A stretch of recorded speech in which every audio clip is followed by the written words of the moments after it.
qui travaille au plus près de réflexion avec la nature. Donc on travaille avec une designer qui vient justement d'obtenir le Grand Prix de la Ville de Paris, le Grand Prix de la création de la Ville de Paris cette année, et qui, elle, fabrique des objets à partir des déchets des coproduits de la filière halieutique, c'est-à-dire des coquilles d'huîtres, des arêtes de poisson qu'elle retraite avec des partenaires, des industriels. Elle a mené également des recherches avec l'Université de Rennes, parce que c'était un projet de diplôme à l'école Boulle, un projet de fin d'études. Personne n'y croyait vraiment, et puis elle a pris son petit sac à dos, elle a parcouru la France à la recherche de partenaires industriels ou même artisanaux, puisqu'elle travaille avec un verrier à Arcueil, pour créer ces objets avec ce verre nouveau qui est fait uniquement de récupération de produits naturels, donc issus même de déchets.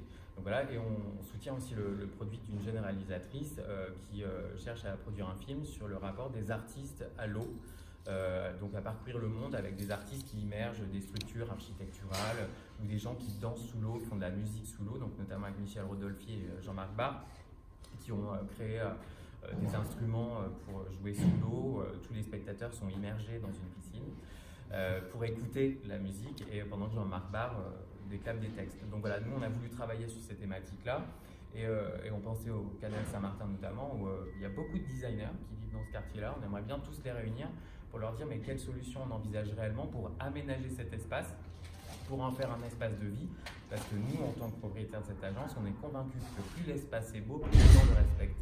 Et aujourd'hui, peut-être que le problématique du Canal Saint-Martin, c'est que c'est une zone vraiment non aménagée, entre deux routes. Et donc, après tout, quand on se situe entre deux routes et quatre poubelles, pourquoi pas continuer à jeter des déchets? Alors que si effectivement l'espace était aménagé avec du beau mobilier, des œuvres urbaines, un vrai espace de vie naturel, un vrai environnement naturel, les gens seraient peut-être plus à même de le respecter. Donc voilà les problématiques qui nous intéressent. Alors encore une fois, on n'est pas du tout contre ces espaces-là. Au contraire, on ne cherche qu'à s'impliquer pour pouvoir les valoriser. Mais avec peut-être un autre mode de réflexion, parce que là, j'entends depuis tout à l'heure, on parle d'alternatives, de prise de conscience et d'action. Nous, on ne le fait pas à travers la science parce qu'on n'est pas scientifique, mais on s'intéresse de très près à ces sujets-là. On le fait simplement avec une pratique qui permet d'avoir un autre regard, de prendre conscience et parfois d'agir, c'est l'art. Et vous imaginez des interventions qui sont plus permanentes, des installations fixes, ou vous imaginez plutôt comme une galerie qui changerait régulièrement? Comment vous imaginez faire vivre le lieu comme vous faites avec le sport? Évidemment, après un lieu il est fait pour vivre, pour changer de façon régulière, sinon le patrimoine ne se construit pas. Évidemment, il y a toutes les couches, puis il y a encore un débat autour de Notre-Dame à l'heure actuelle, mais chaque génération va venir agrémenter d'une couche le lieu. Mais c'est simplement de prendre aussi conscience de ce patrimoine. Alors c'est vrai qu'on fait souvent des parallèles entre Berlin et Paris, des solutions alternatives. On a vu fleurir, nous, à Bastille, à l'époque où on était à Bastille, et maintenant du côté du canal Saint-Martin, ce mobilier en palette. Donc c'est très pratique, c'est pas cher, c'est alternatif. Mais est-ce que ça amène les gens réellement à engendrer une notion de patrimoine, de respecter des lieux? Voilà, donc peut-être qu'il y a un nouveau patrimoine à bâtir avec des designers, avoir une réflexion aussi pérenne, c'est-à-dire ne pas installer des choses qu'on demande demain, hop, on s'en fiche, ça sera cassé, on le change.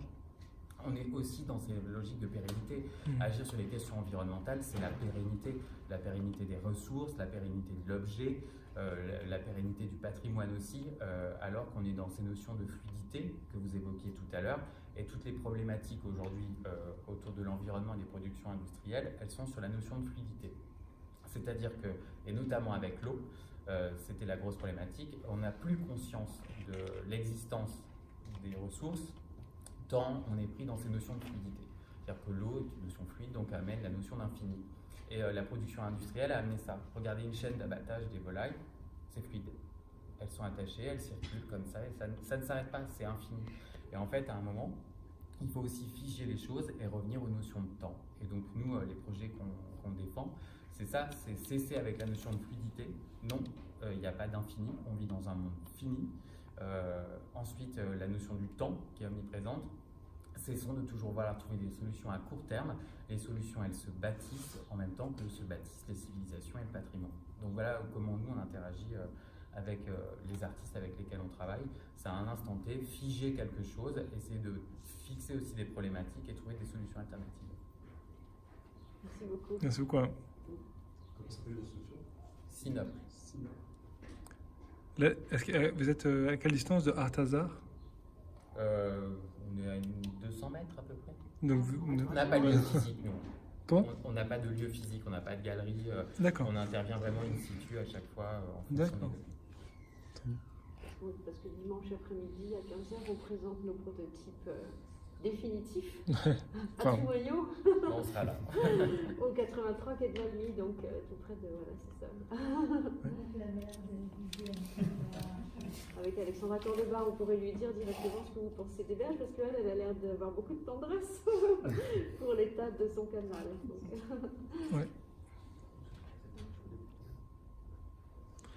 Est-ce que vous avez des questions de l'Assemblée, du public?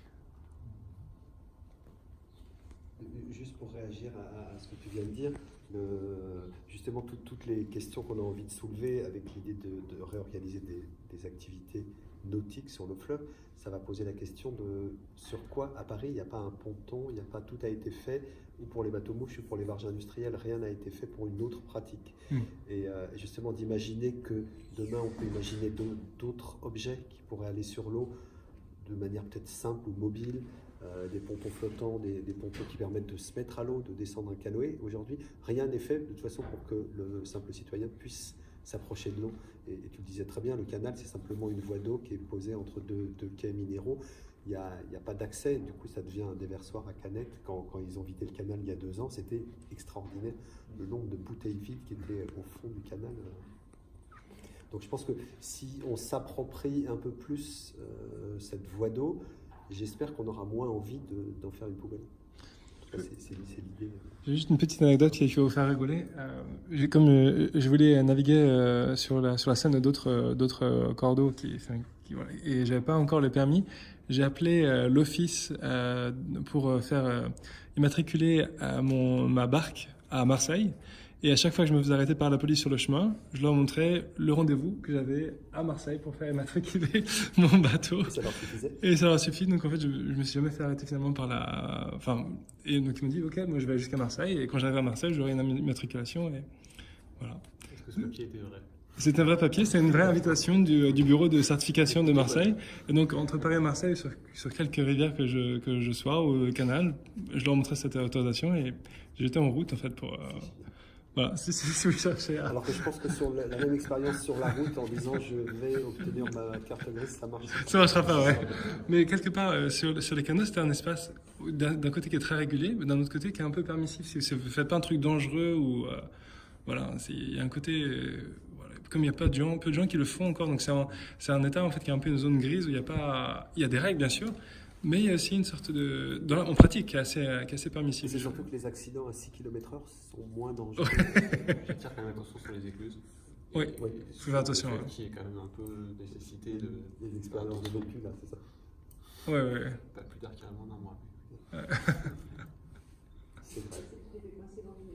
Non, mais on était avec des amis qui avaient un peu de difficulté à ramener ensemble, qui prenaient le bateau pour la première fois tous les deux. Et on s'est approché assez proche d'une écluse au mois de février en plus. C'est froid. Il faisait très beau ce week-end-là, mais par contre, la proximité de l'écluse étant de plus en plus proche, j'ai dû jeter une gourde et puis essayer de tirer avec ce que je pouvais pour les ramener parce que c'était pas gagné. Et il y a du débit sur la Meuse au mois de février quand même. Mais ça reste extrêmement sympathique et vraiment je recommande à tout le monde de prendre un bateau, alors de préférence pas en plastique, mais quand même il y a des trucs très sympas qui peuvent se faire pour quelques dizaines d'euros et on voit vraiment des choses extrêmement différentes. Et on voit les gens aussi différemment qui s'arrêtent, qui discutent et c'est une expérience absolument incroyable à faire. Il suffit d'aller sur le canal de l'Ourcq un dimanche avec cette société qui s'appelle Marin d'eau douce, je crois, qui est des petits bateaux électriques. Et effectivement, on voit même